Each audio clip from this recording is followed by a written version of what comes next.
주택회사 감정평가사 곽상빈입니다. 이번 시간에는 이 주택임대소득 과세 방법에 대해서 알아보도록 하겠습니다. 임대소득이요. 이 주택임대소득에 대한 과세 여부를 일단 먼저 판단을 하셔야 되는데요. 이 주택임대소득에 대한 과세 방법을 이해하려면 먼저 주택수별로 월세랑 전세보증금에 대해서 임대소득세가 과세가 되는지 여부부터 따져보는 것이 중요합니다. 이 현행 소득세법에서는 이 기준이 있는데요. 이 임대소득에 대한 과세랑 비과세 여부를 이제 그 기준에 따라 따지고 있습니다. 자, 다음 표를 같이 한번 보시죠. 표 띄워주세요. 예. 이 주택수와 이제 월세, 전세 보증금이 있죠. 주택수가 한 채인 경우에 월세는 비과세됩니다. 기준시가 9억 원 초과 주택 그리고 9개 주택은 과세를 하는데요. 어쨌든 비과세된다고 기억을 해두시고요. 한 채는 전세 보증금도 당연히 비과세입니다. 이 두 채를 소유하고 있는 경우에는 월세는 과세를 합니다. 근데 전세 보증금은 비과세라는 거 기억해 두셔야 되겠고요. 그리고 세 채 이상 주택을 소유하고 있는 경우에 월세는 과세를 하고 전세 보증금 같은 경우에는 이제 이 보증금 합계액 3억 원 이하면 비과세하겠지만 보증금을 3억 초과해서 받았다 이랬을 때는 간주임대료를 계산합니다.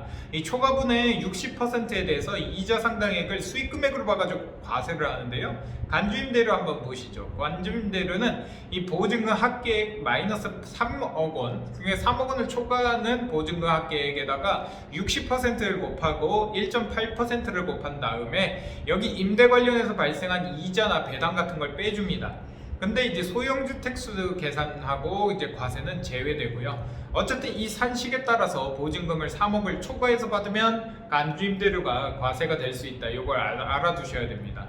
이 내용을 보면은 이제 부부가 보유한 주택수가 한 채면 월세와 전세 보증금에 대해서 원칙적으로 비과세를 적용하지만 이 2주택 이상인 경우에는 월세에 대해서 과세하고요. 임대 보증금에 대해서 3주택 이상인 경우에 한해서만 과세하는 방식이 되어 있습니다. 이런 내용으로 봐서 이 주택 임대소득에 대한 과세 여부 판단이 매우 복잡하다는 거 알 수 있겠죠. 아까 표를 좀 기억해 두시는 게 좋고요.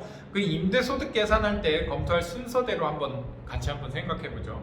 일단 주택수를 판단해야 됩니다. 아까 1주택의 경우엔 다 비과세였잖아요. 2주택부터 월세가 과세되고요. 3주택부터 전세보증금에 대해서 간주임대료 과세됐죠. 그거 한번 따져봐야 돼요. 그래서 주택 임대소득 과세 여부를 판단할 때 주택수는 한 세대가 아닌 부부 단위로 판단을 합니다. 그래서 부부 단위로 그 주택수를 판단한다는 거. 그래서 내가 한 채, 마누라가 한 채. 이러면 2주택이 되는 거예요. 그럼 월세가 과세가 됩니다. 예.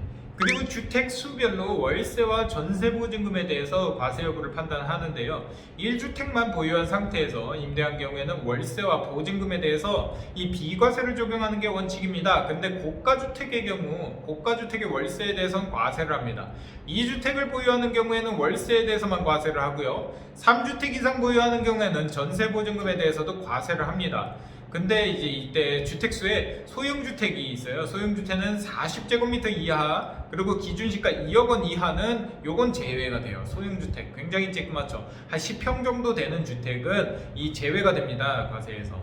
그리고 이제 과세되는 경우에 분리과세와 종합과세가 되는지 그 여부를 판단해야 되는데요. 이 앞서 절차를 거쳐가지고 과세가 된 경우에는 분리과세 또는 종합과세 적용 여부를 판단해야 되는데 그 기준은 다음과 같습니다. 이게 연간 임대 수입이 2천만 원 이하면 분리과세도 할 수 있겠죠.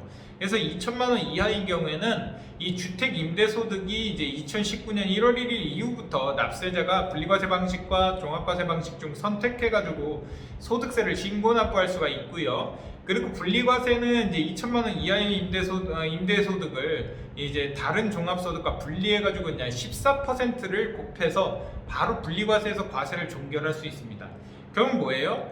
예, 2천만 원 이하의 임대소득만 있다, 주택임대소득만 있다. 이때는 14%를 곱해서 2천만 원의 14%, 2천만 원 이하의 그 소득의 14% 곱해서 과세를 종결할 수 있는 것이고요. 그리고 종합과세는 뭐냐면 다른 종합소득과 합산해서 기본세율 6에서 42% 누진세율이 있어요. 그렇게 해서 과세를 할 수가 있습니다. 근데 연간 임대 수입이 2천만 원 초과하면 이 종합과세 대상입니다. 종합과세 대상이니까 다른 소득은 뭐냐면 이자, 배당, 사업소득, 뭐 기타 소득 등등이 있어요. 그래서 그 소득과 합산해 가지고 5월 달에 종소신고해야 됩니다. 그러면 임대 수입이 2천만 원인지 임대 수입을 어떻게 파악해야 되나요? 이 임대 수입, 이 주택 임대 소득세는 주택 임대 수입의 크기에 따라서 분리과세 종합과세가 된다고 했죠. 2천만 원 기준으로. 그러면 연간 임대 수입이 정확히 얼마인지 미리 정할 필요가 있습니다. 그래서 우선 임대 수입의 범위를 알아야 되는데, 임대 수입에는 월세와 간주임대료 그리고 관리비 수입 이거 다 포함해가지고 2천만 원이 되는지를 판단합니다. 관리비 수입은 임대인의 소득에 해당하는 경우에 한해서 그때만 계산을 하고요. 그리고 통상 월세와 간주임대료가 임대 수입에 해당합니다. 그래서 그 표를 한번 보시죠. 표 띄워주세요. 예. 그 구분을 보시면 월세만 있는 경우가 있죠. 월세만 있는 경우 주택은 이제 1월 1일부터 12월 31일까지 합계액을 이제 합산하고요. 월세와 보증금이 있을 땐 이 1월 1일부터 12월 31일까지 그 임대료에다가 간주임대료를 더해줍니다. 보증금만 있는 경우엔 당연히 월세가 없으니까 간주임대료만 계산하고요. 간주임대료는 다음과 같이 계산합니다. 표를 띄워주세요. 네. 부부가 소유한 주택수에 이제 소형주택 있죠. 아까 전용면적 40제곱미터 이하, 기준시가 2억 원 이하 요 주택을 제외하고서 주택이 3주택 이상이어야 간주임대료를 계산을 하고요. 그리고 임대 보증금의 합계액이 3억 원을 초과해야 됩니다. 왜냐면 산식 때문에 그래요. 계산식 보시면 임대 보증금 합계액에서 3억 원을 빼죠. 3억 원 초과해야지 일단 과세 표준이 나오고요. 곱하기 60% 곱하기 1.8%에서 계산합니다. 그러면 주택 임대소득은 개인별로 파악하는데요. 이 주택 임대소득에 대한 과세 요구 판단은 부부 단위로 하지만 실제 세금 계산은 각자의 소득에 대해서 계산합니다. 개인별로 과세하니까요. 따라서 남편의 임대소득이 2천만 원이고 아내의 임대소득이 2천만 원이라면 각자 분리과세를 적용받을 수 있습니다. 이렇게 이제 우리가 주택 임대소득을 과세하는 그 계산 방법에 대해서 알아봤는데요. 이걸 아셔야지 여러분들이 지금 주택을 몇 채 갖고 있고 내가 얼마만큼의 소득이 있기 때문에 분리과세 혹은 종합과세가 얼마만큼의 세금이 나올지를 계산해 볼 수가 있는 것입니다. 그리고 더 자세한 사항은 여러분들이 이제 주택을 취득할 때 세무사님과 상담을 해보시는 게 중요하겠죠. 자, 오늘은 여기까지 마치겠습니다. 감사합니다.